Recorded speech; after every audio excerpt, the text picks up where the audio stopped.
Round 1 of the 2017 Mintex British Historic Championship would once again head for the red kite stages, and the sunshine over Saturday's scrutineering would be a false sense of hope for the crews about to head out and tackle the tricky stages the following morning. It's been a few months since we competed, and it was a bit strange the last event, we just had to finish, so it's nice to get out there and blow the cobwebs off hopefully and get back on it from the word go.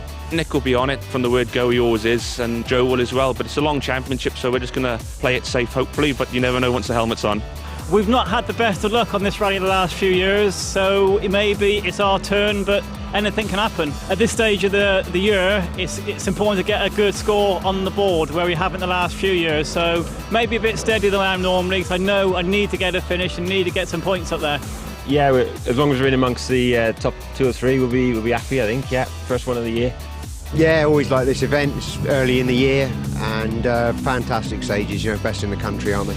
Last year's champion Jason Pritchard leads the crews away with Nick Elliott just behind. He'd be hoping for some better luck this season, as will Joe Price, who starts the event third on the road. 3 stages lie ahead of the crews in the morning, starting with the longest, 9 miles in the halfway stage. Coverage of the BHRC is brought to you by our TV partners. On to the stages then, and it will be the early lead for Nick Elliott and Dave Price, and a significant one at that. 30 seconds was the advantage at the top now, and they were happy overall with the way things were going on the opening stages of the season. Into right 3 plus, 40, right 5, 80, right 5, 80, and left 3 opens at the end. 80, and right 6, long 100, right 6, long 100. A spin on the very first corner of the stage would set Jason Pritchard and Phil Clark back a little. On the times and on the confidence, they lie in second place for now, but would have a job to catch Elliott this afternoon. Sadly for Joe Price and Chris Brooks, the bad luck would follow them into 2017. They retire in the morning stages with diff problems after a promising start on stage 1. Rudy Lancaster enlists the help of Guy Weaver this season. They start the day cautious with it being the first round, but the times were still good as the pair lie in third place overall for now. The gap back from the podium places will be a little bigger, with Simon Webster and Jez Rogers taking up 4th at this stage. They'd almost a minute between them and Lancaster in 3rd though.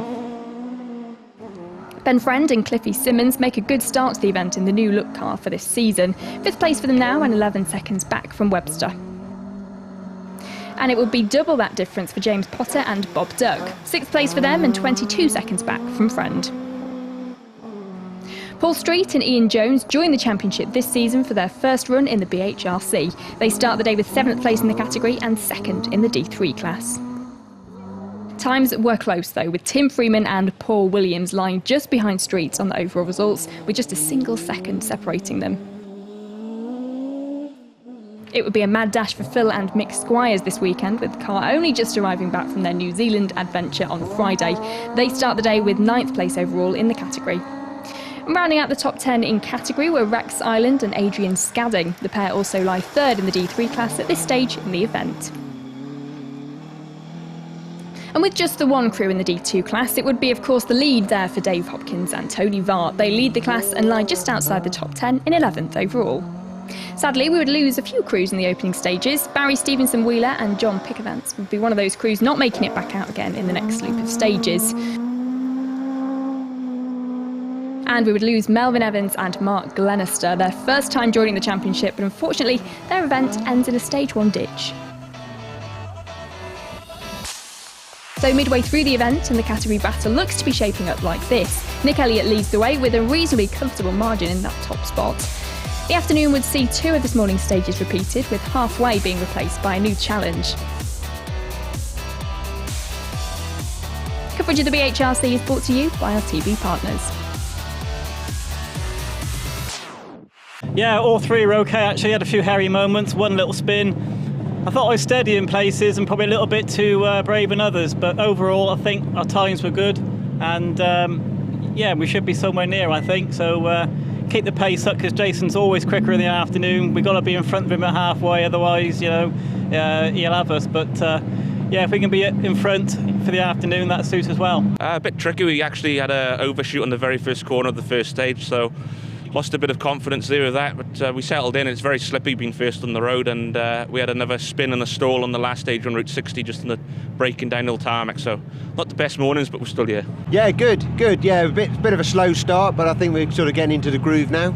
On to the afternoon stages then, and we would lose Rex Island and Adrian Scadding, but not before a close call on the first of the afternoon stages.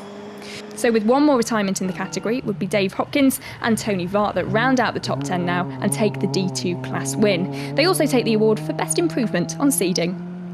Phil and Mick Squires reached the end of the event with 5th place in the D5 class as well as 9th overall. This weekend's opening round going well for the pair. Paul Street and Ian Jones have a good debut in the championship this weekend. They take away 8th place overall as well as 2nd in the D3 class. Sadly, James Potter and Bob Duck would drop a place to 7th in the afternoon stages, but that wasn't going to spoil a good result as they also take 4th in the D5 class as well. Ben Friend and Cliffy Simmons would also drop back a place in these stages, but their weekend would be a good one, taking the D3 class win as well as Spirit of the Rally for getting the new car ready for the opening round. The upsetting results would be the result of movement for Tim Freeman and Paul Williams. The pair have a good afternoon to climb up the leaderboard and into 5th place overall, as well as 3rd in the D3 class. That would be the last significant change in the results though, with Simon Webster and Jez Rogers still taking up 4th place in the afternoon and settling for that at the finish, as well as of course taking 2nd in the D5 class. On to the podium places then, and Rudy Lancaster and Guy Weaver make a good start to the season. The times could have been closer to the lead, but they were themselves a good way ahead in that 3rd place at the finish. Sadly for Jason Pritchard and Phil Clark, it wouldn't be the win they would have wanted to kickstart their defence of the title, but 2nd place was a strong points finish and one that would be welcomed, given the tricky day for the pair. But that of course means that it would be the win for Nick Elliott and Dave Price. They take the maximum points away from round 1, and if reliability could continue, then this sets them up nicely for a chance at the title in 2017. So confirmation then of the results in this category here at round 1. Nick Elliott takes the first honours, with last year's champion Jason Pritchard settling for 2nd this time out. The points of course mirror the finish here this weekend, with only one round behind them, with Elliott leading the way going into the next round at Rally North Wales. Coverage of the BHRC is brought to you by our TV partners. Thankfully for us, as always, the morning won it for us. The first 4 we were very quick and built up a lead. I drove very steady over the last 2 because I've lost this rally before on the last stage, so it was really steady over the last 2, which doesn't feel nice, but you know you've just got to get to the end. So yeah, very pleased, good start to the year, maximum points, and it's gone almost according to plan. Not a bad result, good championship points, so yeah, it's all right. We struggled this morning first on the road, there was no lines, nothing to follow, so we made up for it, bit of a seat time, and we got round.